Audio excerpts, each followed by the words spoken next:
Hi guys, a very very good afternoon to you. कैसे हैं आप सब लोग? आई होप आप सब अच्छे ही होंगे और सब कुछ अच्छा ही चल रहा होगा आपकी जिंदगी में। अगर आप इस चैनल पर अभी आए हैं तो सबसे पहले तो फटाफट आप सब्सक्राइब कर लो, क्योंकि सब्सक्राइब करते ही आपकी रोज डेली लिस्ट में आने लगेंगी कुछ ऐसी रिकमेंडेशंस जिनकी आपको बहुत ज्यादा जरूरत है।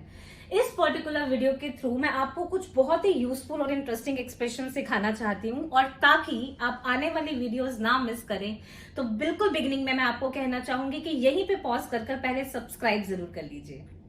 Okay, I hope it is done now. Let's get started. आज की वीडियो में मैं आपको एक बहुत ही इंपॉर्टेंट इंग्लिश का कॉन्सेप्ट सिखाने वाली हूँ। ये बहुत ही सिंपल कॉन्सेप्ट है और बहुत ही ज्यादा यूज होने वाला कॉन्सेप्ट है।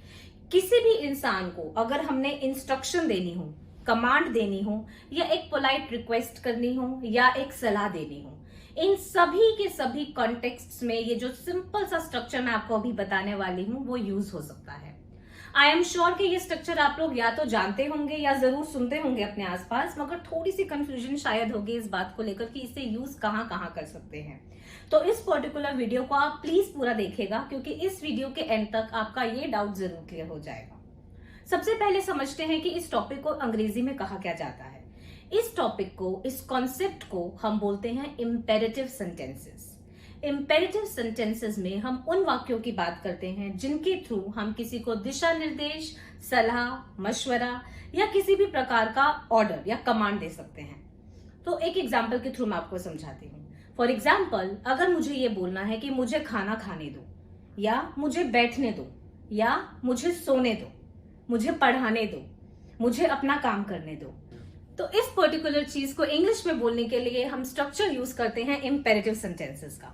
इन सभी सेंटेंसेस को शुरू किया जाता है लेट। लेट के बाद हम लगाते हैं सब्जेक्ट, मतलब कर्ता जो एक्शन कर रहा है, और उसके बाद हम लगाते हैं वर्ब की फर्स्ट फॉर्म। आप एक एग्जाम्पल देखिए। फॉर एग्जाम्पल, अगर मुझे ये बोलना है कि मुझे पढ़ाने दो, तो मैं इसे बोलूंगी लेट मी टीच।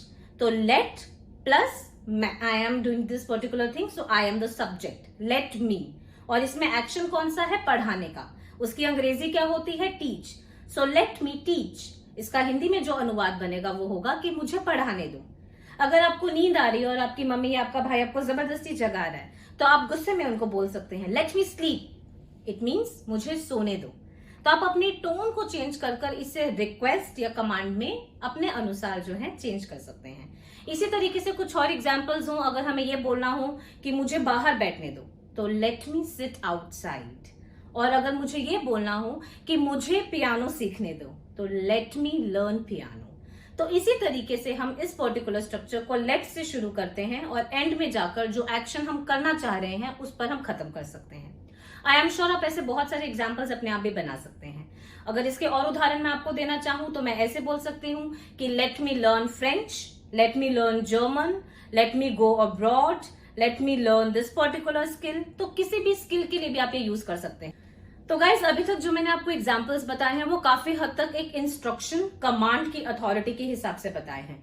अब इसी पर्टिकुलर स्ट्रक्चर को हम किसी से रिक्वेस्ट करने के लिए भी यूज कर सकते हैं। बस एक थोड़ा सा चेंज इसमें लाना पड़ेगा हमें। जब हम किसी से रिक्वेस्ट कर रहे हैं या उनकी परमिशन लेना चाहते हैं, तो उसके आगे हम काइंडली या प्लीज शब्द का प्रयोग कर सकते हैं। अगर आप औपचारिक इंग्लिश फॉलो कर रहे हैं, मतलब कि अगर आप फॉर्मल इंग्लिश को फॉलो कर रहे हैं, तो आप काइंडली वर्ड का प्रयोग कीजिए। एक रैंडम इनफॉर्मल सिचुएशन में, मतलब एक अनौपचारिक परिस्थिति में, आप इसमें प्लीज शब्द का प्रयोग कर सकते हैं। फॉर एग्जाम्पल, अगर मुझे अपने पापा से परमिशन लेनी कि पापा मुझे प्लीज लंदन जाने दो, तो मैं ऐसे बोलूंगी इस चीज को कि kindly let me go to London.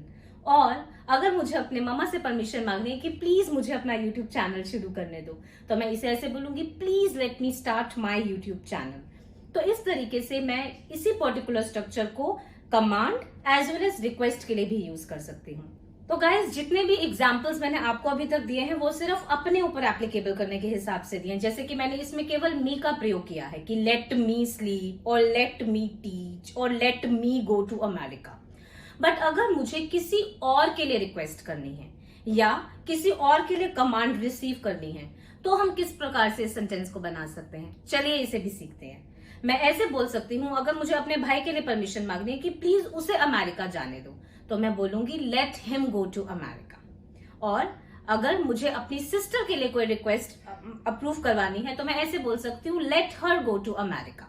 अगर यही चीज मैं बहुत बड़े ग्रुप ऑफ स्टूडेंट्स के लिए बोलना चाहूं तो प्रोनाउन जो है, जो सर्वनाम है, वो चेंज हो जाएगा अकॉर्डिंगली। फॉर एग्जाम्पल, अगर मेरे स्टूडेंट्स किसी भी जगह पर बैठकर कोई एक्टिविटी कर रहे हैं और मैं अपनी साथ वाली टीचर को बोलना चाहती हूँ कि उन्हें अपना काम करने दो, तो मैं इसे इंग्लिश में ऐसे बोल सकती हूँ, let them do their work. तो आपने देखा कि किस प्रकार से हर सेंटेंस को लेट से स्टार्ट करने के बाद उसमें सर्वनाम या जो करता है उसे हर सेंटेंस के अकॉर्डिंग चेंज करना पड़ता है, और आखिर में हम उस क्रिया को लगा देते हैं जिस एक्शन के लिए हम कमांड दे रहे हैं या रिक्वेस्ट मांग रहे हैं। आई होप आपको ये कॉन्सेप्ट अच्छे से क्लियर हो गया हो।